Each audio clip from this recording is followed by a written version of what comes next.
Welcome to the DTS Fitness Education Podcast. My name's Ben McDonald and I am here with Andrea Ducane. How are you, mate? I'm doing great, Ben. How are you? I'm fantastic. Just living the dream in Toronto.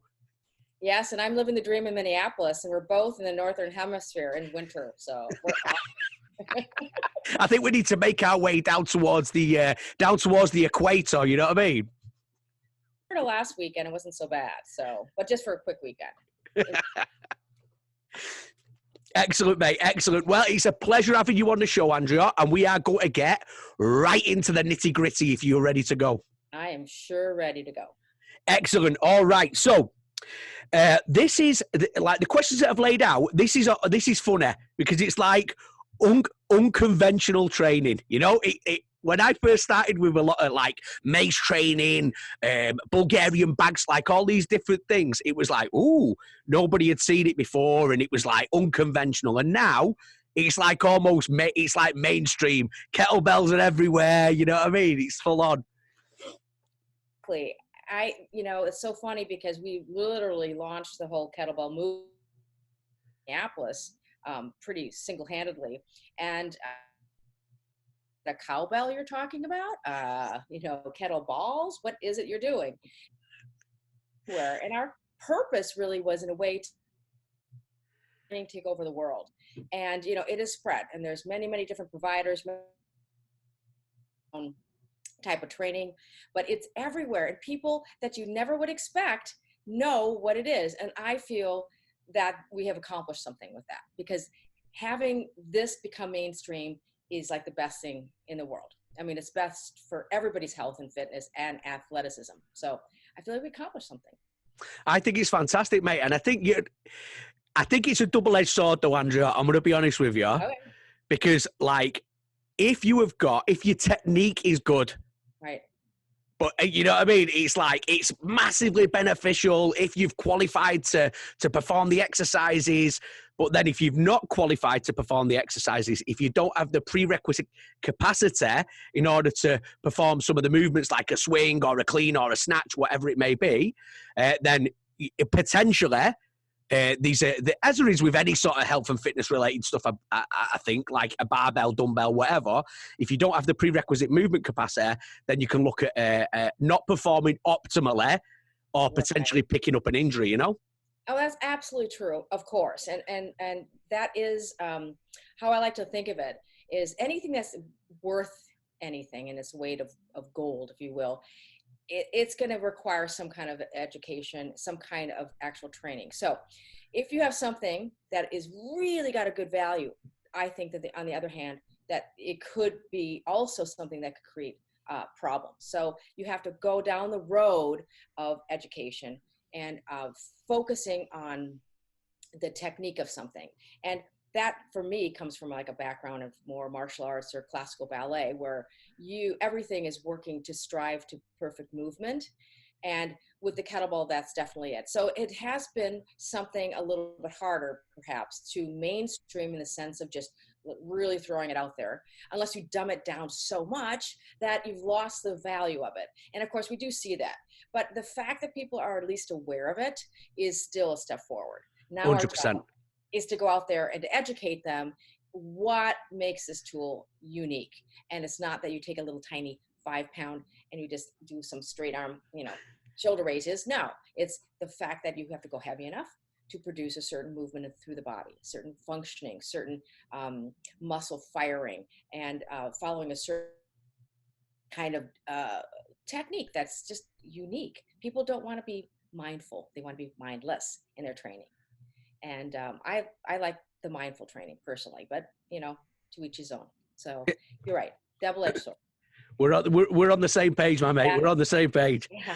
All right. So, question number 1: when it comes to unconventional training, what are your top pieces of equipment and why? Well, we kind of just covered it in a way. Because kettlebells is unconventional, but now it has become conventional. And I just don't think there's a better, more well-rounded piece of equipment out there. I mean, I love throwing in club bells, or I don't personally work with mace, but I love that, or sandbags. There's so many different types of equipment that you can use for various types of movement, including just a barbell, right? And body weight. But what I like about the kettlebell is the fact that it's strength, it's conditioning, it's cardiovascular all in one.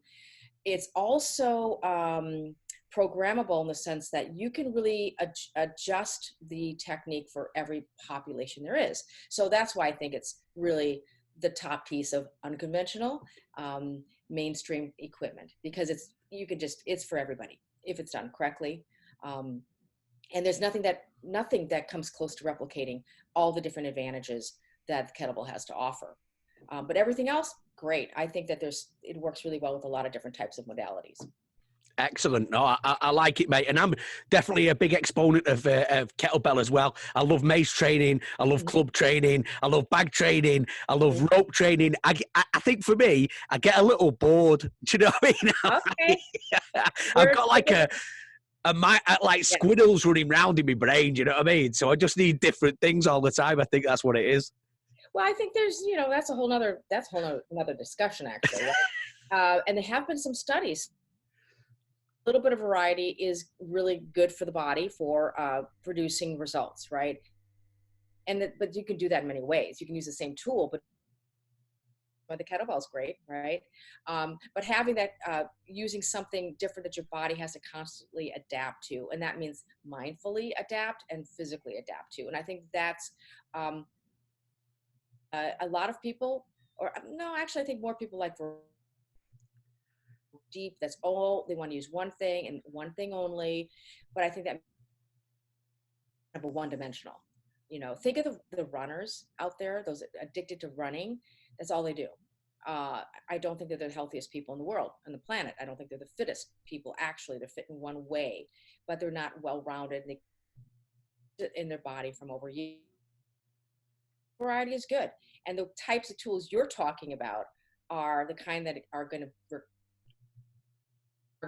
but also mindful, very connected, very coordinated. And I think a lot of benefit, because when you're using those, you're using your whole body, your entire body, and all the deep stabilizing muscles, the whole system that makes us. Yeah, I think as we get a little more disconnected, we spend a ton of time sitting down, a little more upper and lower body get a little disconnected.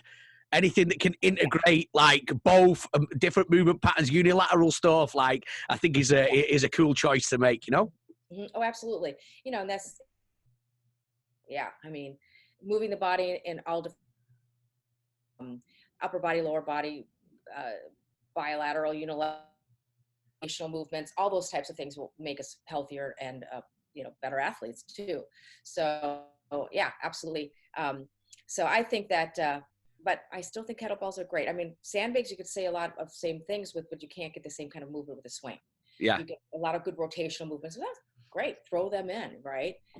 Mace work and club bells, you're getting some rotational movements. It's awesome. So yeah. Beautiful. All right. So question number 2.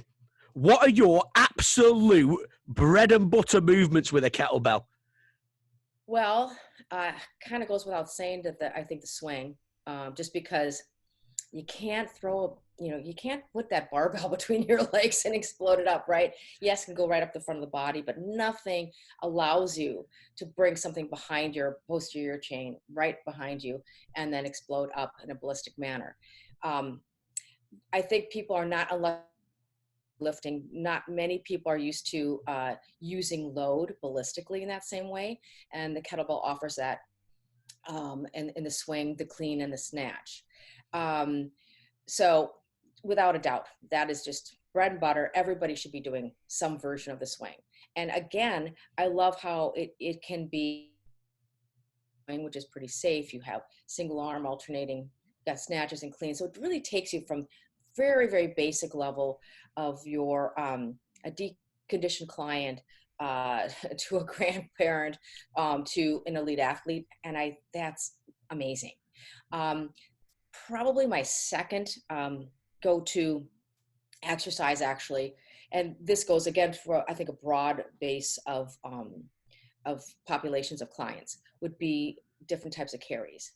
And that would be the farmer carry, the rack carry, and the overhead carry. Again, it's very programmable from a very deconditioned or injured person to incredibly fit person. It's how much you load them up, unilateral loading, bilateral loading, the different positions work the body, and the structural way, stability wise for like overhead work, grip work for farmer carry, posture. I think the carry, two-handed kettlebell carries, amazing for just posture. So I think it's just like everybody does carries in my groups, in my classes. I think it's so beneficial, and you can just, where are they, what do they need, and you can put it in there. And it's a great thing to do as a active rest, warm up, cool down, whatever. So that's something just for overall health and just fitness, I guess. So Excellent. go. Excellent. I love a swing. And then it's with a carry, with like a farmer's carry, farmer's hold, anything like that. It's almost, Andrea, like we need to pick stuff up in our everyday life. Yes, we do. We have to carry the groceries. We got to pick up that 2-year-old or whatever. We're carrying big bags of cat litter, whatever it is in our daily life. We have to pick things up. We have to pick them up safely. We have to use the core, build general strength. Again, the grip strength is part of it too, the shoulder stability part. I like to think of when I do a rack carry, and I can put this, I've got a client, maybe she's 70 years old. I can help her get the kettlebell up into that rack position. I can load her pretty heavy. And what is she doing? She's building up actually what I consider the foundation of overhead movement and pressing, because she has to learn how to stabilize the shoulder, keep a nice tight core. She's having to hold, especially single arm, really work at keeping that opposite oblique and that opposite front wall really tight, keeping the neck relaxed, keeping the body integrity of the upper body. So she's building that foundation for pressing. So like I said, I don't know one client that can't benefit. And that goes again to elite athletes, because we have to pick things up. We have to feel stable. We have to develop grip strength. It's just a simple exercise that everybody can do. And I find a huge amount of benefit with it. Brilliant. And it goes like this to all the boxes. It goes tick, tick, tick, tick, tick, tick, tick, tick, like that. Yeah, pretty much. Because there's people that can't press or should not be doing overhead pressing, right? There's people that may have an issue and, have with the knee, and squatting may be difficult. So you want exercises that you can apply to everybody. And again, that's why I think the kettlebell is so incredibly unique. Beautiful. No, I think that's great. And with what we always say as a company on our courses is the gym should be there to get you better at life. As a byproduct, you will get better at the gym, but it shouldn't be the overall objective. For a lot of people, we don't do the gym to get better at the gym. We do the gym to get better at life. Exactly. I love that. That's just, I'm going to borrow that. That's fantastic. Don't you dare borrow that. Okay, but I'll give him credit for it though. Brilliant. All right. It's like, I like to tell people, number one, don't live in your sport. I'm working with people that cycle, they love to race, they love to be on their bike. You can't live that way. With boxers or fighters, you can't live that way. So you want to have, when I look at people, I'm thinking, what can I give them to make them healthier, better, and actually counteract maybe some of the other activities that they're doing, right? Also, I like to look at training as, how can I, like you said, get myself better for my other activities I like. So for instance, I like to dance. So I like to think of my training as, how can I make me a better dancer? How can I make me more mobile, more flexible, stronger, better balanced? So kettlebell training and training in general should be, as you said, we're not there just to lift better, but hopefully we do want to, of course. But how can that make the rest of our lives better? How can I be better, stronger, move better? Even if I'm just a retired person that has grandchildren, how can I be a better grandparent? How can I be a better golfer? How can I be a better cyclist or inline skater, whatever it is you love to do, your training should make you better at it and also prevent you from getting injured from your passion and your hobby. 100%, 100%. I like it, Andrea. I like that. And if you want to use it, you can use that. You know what I mean? You can. Because I would have used loads of stuff that you say. Okay. Question number 3. What would be your top tips for improving more ballistic movements, and where would you see these fitting into a client's program? I think the top tip for ballistic movement would be match your breath with your movement. Match the breath with your hips. I travel, I teach, I see people, and I actually receive a lot of videos for our training programs, and people are not using their breath correctly, and breathing is life. And so you can't do anything unless you're breathing correctly. Breathing is also what keeps you safe. Breathing is also what makes you a superb athlete. So with a ballistic movement, when that's timed correctly, meaning right as those hips and then legs lock out, right when they fully extend, you forcefully exhale, kind of like you're doing a kiep from martial arts. Hit. You're bracing your abdominal wall, which is going to protect your back. You're also projecting the force and timing it with your movement, which will make it go, just go. And when people don't use it, they're either breathing completely incorrectly or holding their breath or breathing at the wrong time. So you especially see this, of course, for cleans and snatches. And maybe they have their swing is okay. They're exhaling when the hips lock out. As soon as they pick up the bell to clean or snatch, when do they use their exhale? Waiting to the top of the rack or the top of the lockout. That's too late. What did you just get the bell up there with? Your back, right? So you clean up their breathing, I guarantee their ballistics will be so much more explosive, crisp, and safer. So that's number 1. When would I, in general programming? So in a general workout or program, I usually put them towards the end of the workout. I have a kind of a system that I often kind of run through my head, where, after you have your warm up, then I do some kind of a skill practice. I would do some kind of a strength, whatever my strength programming would be for that workout, whether it's upper body, lower body, combination of both, a little pushing and pulling.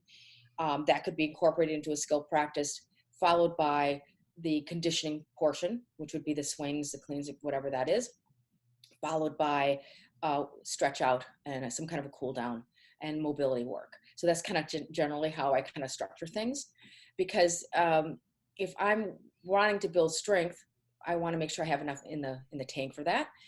Skill practice requires a lot also of focus and strength. So you can hit it hard. That's what's beautiful about kettlebell training. I mean, once you have the movement down, you just go for it. You just breathe, you time it, you use your hips, you just go for it. So you can hit it as hard as you want and get the benefit, and it's not going to, you'll get the most out of it. Occasionally, I will put it earlier in a workout or put that as the main focus, depending on what the goals are for the client.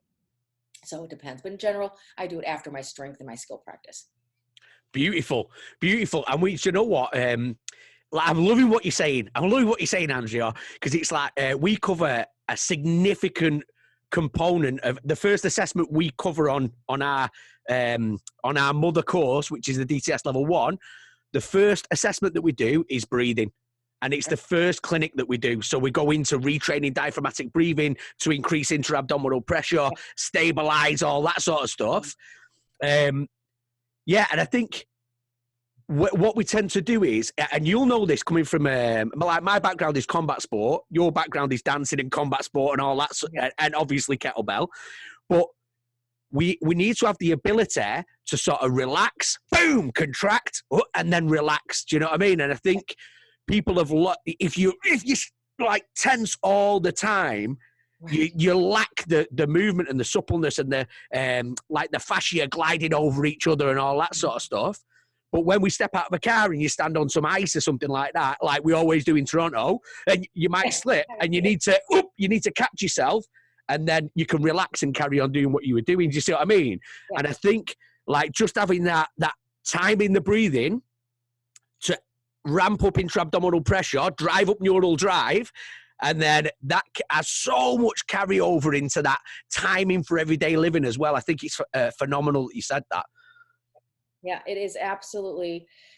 Yeah, there's no question about it. And, we see, I mean, in life, in the general population, people just, the stress that people live under affects breathing. It's just one of the first things it affects. So, they hold their breath. How many people hold their breath? And when you're thinking about of strength or for instance, in dance world, people think of balance, they hold their breath. You don't want to hold your breath. You need to be learning how to use your breath. And sometimes you need to relax the nervous system, relax the body. How do you get your flexibility? So if you're not breathing correctly for that, then that would be where you use your breath to relax everything out. So you have to be able to do both. You have to know which breath is appropriate for which type of activity you're doing. And you need to breathe in general, not hold your breath. And of course, hopefully you're not just a, chest breather or mouth breather. You're actually using your whole body and using it to calm yourself and be focused.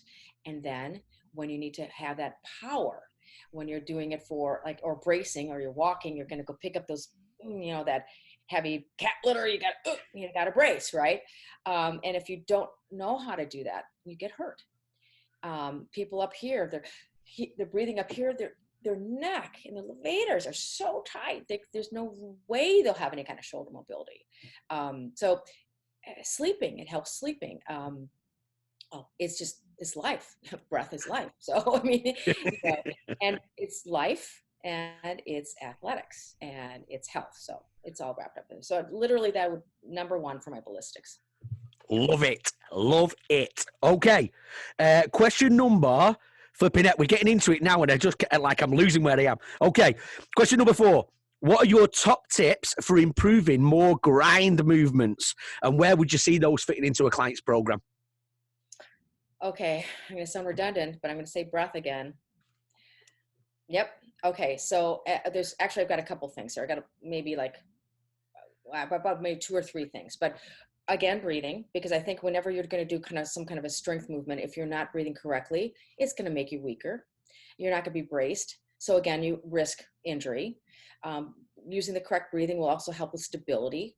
And you want to be stable when you're pressing something heavy, whether you're doing a push-up, a pull-up, a military press, or a squat. You want to be stable and you want to be strong and you want to protect yourself. So breathing will again make you better, stronger, and safer.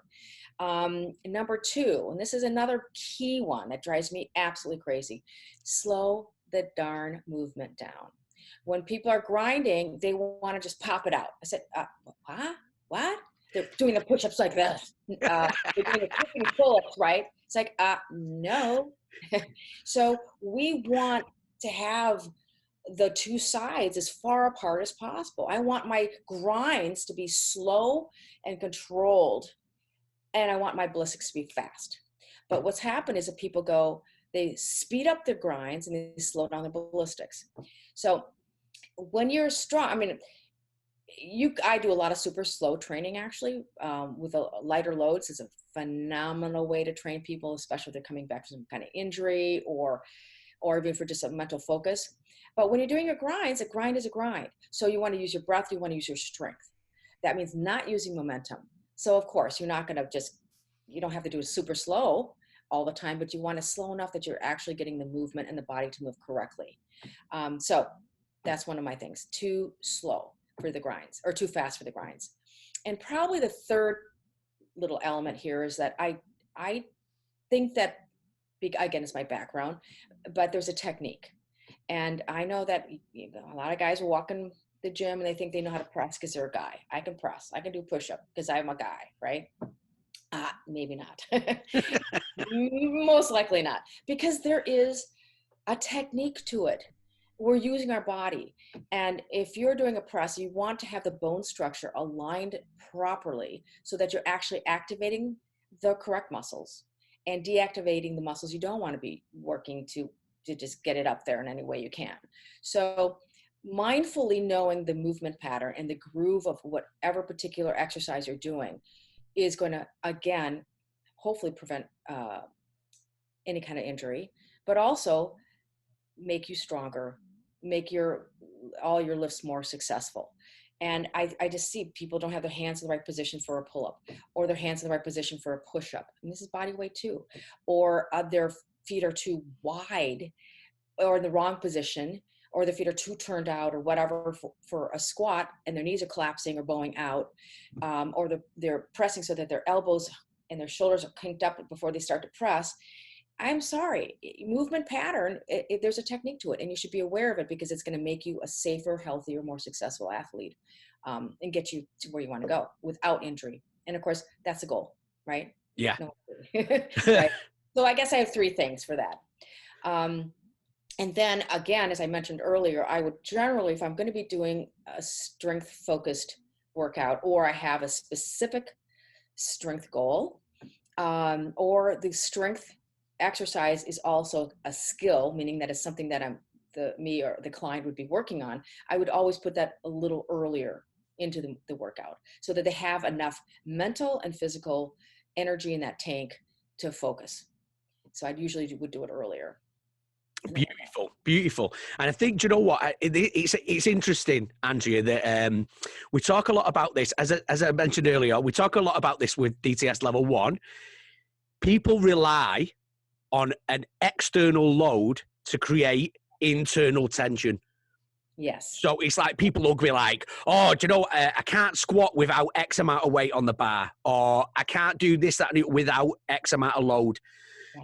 So they rely on that external load, and you can overload a bar so easily, it's untrue. Yeah. So what we do is, it's like what you're saying, where you slow the movement right down. And you can go with, like, we use a very, very little weight. Yeah. And we might do 3 or 4 reps, but woof, I mean, you've got health professionals who are like, oh, mate, I have flaming smoked. You know what I mean? Yep. Exactly. Learn how to create that internal tension. Mm-hmm. And then when you step to the bar, you're like, mate, and your body's like, I know exactly what I need to do in order to lift this load. It's no big secret, you know? Yeah, absolutely. And I think people, they use that external load to find stability and to fire up their nervous system, which you should be able to do that without the load. Exactly. Absolutely. And yeah. So it's kind of also a little way for some men, I would say more than women, to say, well, I've got to load it up really heavy because I'm such a big, strong guy. I need load to get me down into that squat. Right. And, no, you should be able to find that tension and know what your body needs to do to be able to handle that weight. See, I'm the same. I'm a big, strong guy, you know what I mean? And I need to load it right up. Well, yeah. And then there's gals you got to push to go heavier. And then you give them something heavier and they're going, oh my gosh, wow, I can actually do this. And it feels better. So of course, that's our job. Our job is to know when someone needs to go heavier and when they should go lighter. And I think our training should be both too. We need to go lighter, maybe with really focused, really slow, or maybe more reps or something. We need to go light. We need to go heavy. So, because that's how life is. And we're approaching strength from all angles, right? And that's how we really become strong and resilient. Right? 100%. Do it the same way every time. No, you're not going to always hit that PR. No, that's stupid. You want to focus on your structure, your stability, your strength, your movement. How beautiful can I make this press or the squat? How perfectly can I align my body and slow it down, really feel what I'm trying to engage? How much can I engage all of my body into this lift? And then when I go heavy, it's there. It's already trained into me. Yeah, we have a guy who teaches our barbell strength certification, and he's called Chris Fudge. If he's out there, hello, Chris Fudge. He's He's like a national level power lifter, and he can pick up some serious weight. And his wife as well, actually. She's like serious, you know what I mean? Wow. Oh, I bet she's strong. Oh, Yep. she's super strong. But both of them, beautiful, beautiful, beautiful body weight squat. Mm-hmm. Yep. Like, like crisp, you know what I mean? But they can go crazy heavy and lift. Yeah, that shows a true athlete. You know. Well, there you go, straight from Andrea's mouth. Fudge and Maggie, you are athletes. True athletes. Yeah. Okay, so question number 5. What modalities of training do you find really complement kettlebells?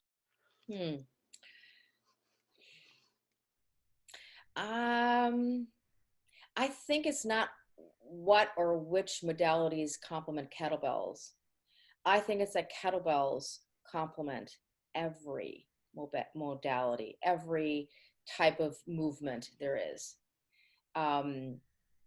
Because it really does. I don't care if you are a bodyweight person, having some external load is going to be important.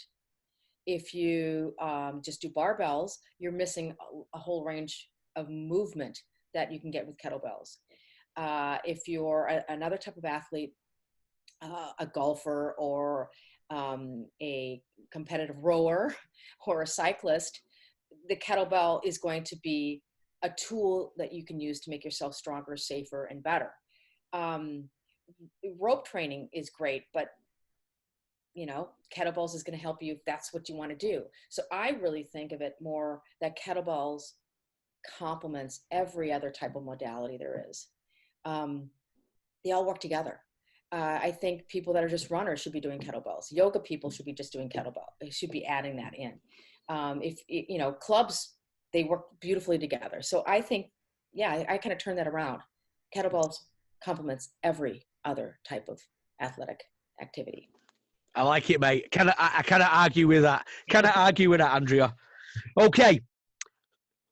Question number 6. What is your number one, your top tip for people who want to get into kettlebell work?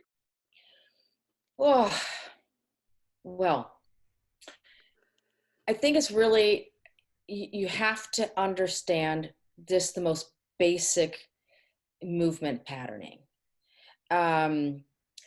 So first of all, it's not about the load, because that will change. It'll change for as you progress. It'll change with whatever exercise you're working with. So it's really not about the load. And it's not even about the exercise, because it doesn't matter whichever kettlebell exercise you're going to be working on. You need to understand the movement pattern behind that. So for instance, we would start maybe with the hinging patterning of the swing, because it's kind of a foundation for a lot of our exercises. So understanding the basics of that will get you to where you need to go. And if you just think, I'm going to pick this, I see someone doing something and I think it's kind of looks like this, and you see it all the time with the swing, right? They're just forward raising it, or they're rounding their back, or they're bending their knees too much, whatever it is. So they have to understand the movement pattern behind kettlebell training, because there's a very specific way that you move your body. And it's really teaching you how to move your body in a healthy way in life too. Yeah. So I think if they focus on that, then they can just progress the load, and they can progress the complexity of the exercises and the lifts. So that's, yeah, I guess it's just a movement pattern. They have to understand what that is. And then you just move from there. Correct load for given exercise, given person, and you progress. Great. And we like to say, advanced skills are the basics mastered. Yep. There you go. There you go. Yeah. People want to jump in. It's like, you know, in everything, the natural human instinct is they see someone doing something, you know, that looks flashy to them or more advanced, and they want to skip right through it. Oh my gosh, why do I have to do this? You know, this is boring. I want to go right to that. And that's not how it is. There's always a structure and a progression. And underlying every human movement, there is a proper way to do it. There is a technique to it. The body moves in a certain way, no matter how you cut it. And that is what you should be focusing on. And that goes for everything. Golf, I mean, you break down any movement, there's a pattern that needs to be perfected, an understanding of the movement that needs to be perfected before you start to really haul ass and get into it, right? It's crazy though. It's crazy that health and fitness is the only skill environment where we skip the entire learning process. It's like you learn how to play the piano. It's like, oh, this is how you hold your hands. This is where your fingers go. This is where you do this. Before, it's like you don't walk in and they say, hey, here's Beethoven's Fifth Concerto. I would like you to play that straight away. You know what I mean? But you can go into a gym and you can sign on the dotted line, and then you can literally like go straight ground to overhead work, you know? Right. So exactly what you're saying, Andrea, where it's got to be, there's a process. You got to follow the process and build the skill, you know? Yeah, absolutely. And you're right. And people go in the gym, they think, okay, oh, I got this. I'm going to watch that guy. Oh, he's doing something interesting over there. I think I'm going to try that. You know, no, you have to take it step by step. Yeah. Trust the process. Yep. And honestly, in the dance world, we like to say that beginners always want to jump into the intermediate classes. Intermediates always want to go to the advanced classes, and advanced dancers want to go back to the beginning. That's brilliant. Because they know that's where it all is. And it's so true. And I'm guilty of it too. I've done it too. The other thing that I find interesting, again, as a example of this in the dance world, and this is something maybe you can address because it's definitely in the men's world minds. A lot of men think that they should be able to go into, for instance, a dance class, and because they should know already how to lead this particular dance. So then they don't know it, and then they don't want to. They say, I don't like to dance. I'm not good at it, because they refuse to acknowledge the fact that no, you have to learn the movement. And you know, women kind of know that we have to learn. We're okay with taking lessons and having someone tell us how to do something, and more than likely we've had more experience. But acknowledge the fact that we all start out as a beginner, and actually, I think that phase of learning is the most wonderful, because you make progress so fast. It opens your eyes to things that you don't see elsewhere. And the more advanced you get, and this is with everything, it's harder to make those little changes to make you that much better. You get, I don't want to say jaded, but it's harder to get those wow moments, right? That excitement. And so I love teaching beginners, quite honestly, because it's just, they're so receptive and they're so excited. And when you get to a certain level, people think, oh, I kind of know this, you know, I've done this, or I've done something similar, and I know it all. So it's a little sometimes harder to reach a person who's gotten to a certain point because they think they don't need to learn anymore. Whereas there's nothing more exciting than starting from the beginning and learning something and opening your eyes to a whole nother world. So again, a little sideline there, but keep your eyes open. Look at those people that come in there and say, I know it all. Well, I like that because I think thought process and skill level can have a very different sort of can throw things right out, because it's like you start as a beginner, especially in health and fitness, like you get people who come in, they start here, like the skill level's here, but they think, I know what I'm doing. Yes. And then you see this, as the skill level goes up, what they think they know actually comes down. Do you know what I mean? Yes, because they realize, wow, I really don't know as much as I thought. It's so true. And I guess that's kind of our job as coaches, is to try to gently lead them so that they can understand, here's where you are, and you can get there, but this is the path you need to take. This is how you need to get there. And then keep their excitement for learning, and try to keep that going as long as possible. Beautiful. I love it, mate. I love it. Okay, so what has been going on in your world, Andrea? What is happening? Well, one thing, for my personally, is kind of, I guess, it's kind of what we've been talking about a little bit. I'm not sure when I started putting this focus back in my training. But I started out also in my fitness world in kind of Pilates, teaching Pilates. And again, as I mentioned, my background being classical ballet and martial arts, there's always been that internal focus, right? Of really going deep inside. And so what I've been kind of focusing on lately in my own training, and also with some of my more, my personal clients, would be kind of going back and again, working from the inside out. So, okay, and this is some of my clients have been training for a long time.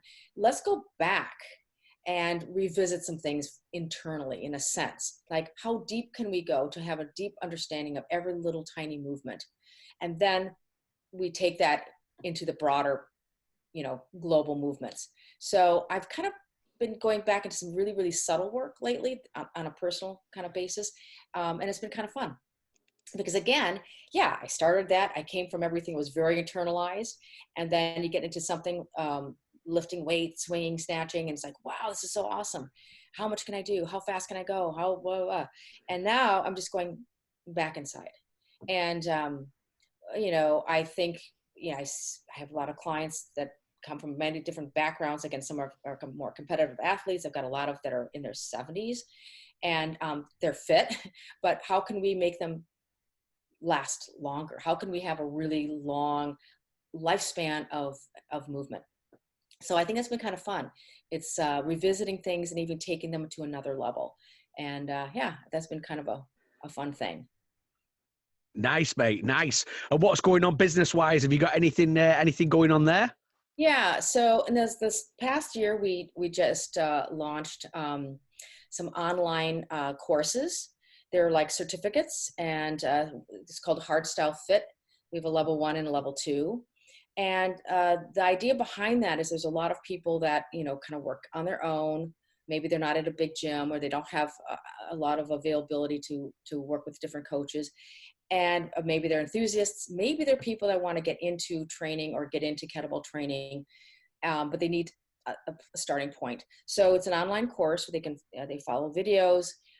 They take an online written test, and then they submit videos of their movement, and myself or another master will look at their videos and give them feedback. And once they've gotten to the point where we say, okay, here's your certificate, you've passed your HardstyleFit level 1 or level 2. Level 1 is more in line with our HKC on in-person courses, and the HardstyleFit 2 level 2 is more in line with our RKC.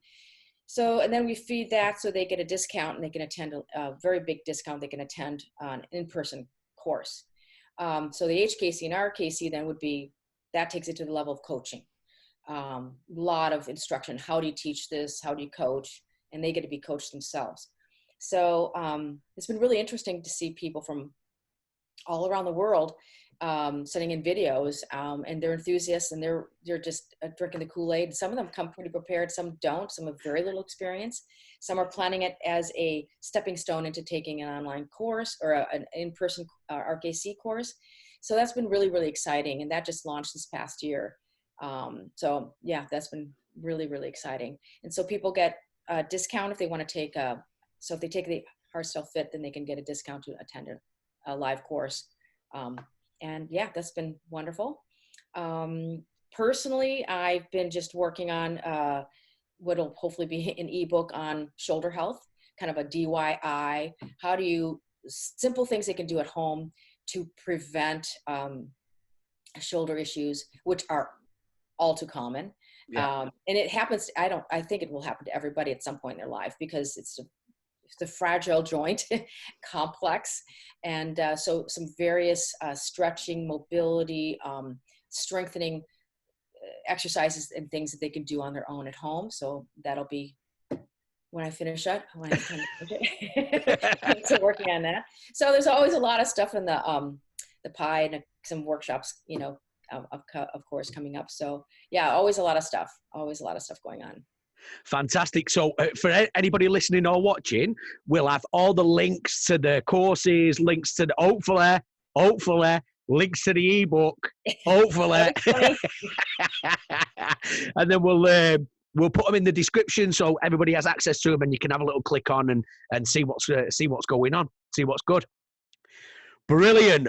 Okay, Andrea, now is the time. And I know that you will have prepared for this.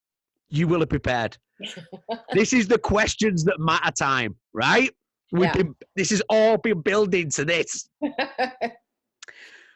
Who would win a fight between a great white shark and a saltwater croc, and why? Wow, you really put it out there. I did think on this one. Okay, so I have some assumptions I'm going to put out there, because I'm going to assume that the saltwater croc would have to be in water, open water, for a great white to have an encounter. My thought that the great white would be, because they're sneaky as hell, and they would come underneath and get the belly, which is a soft point of the croc, and grab them and pull them down. So I think the great white would get them. I like that. Do you know what? We've had some interesting ones about water depth, like all these different things, you know what I mean? And then like sneak attacks coming from underneath, but nobody's mentioned the soft underbelly of the croc, you know what I mean? Yeah. Like the little chink in the armor, you can get in there and sort it out. Yeah, he's not going to go for the snout, man. That's no way. He's going to get where he can get the soft part underneath. Pull him down, gone. I love it, Andrea. I love it. All right, that is it for us. And I'm going to finish it with a goal, Andrea Ducane! Did you know that DTS Fitness Education are actually an education company? That's right. So if you like what you see and you would like a little more, go to dtsfitnesseducation.com and check out our live and online courses.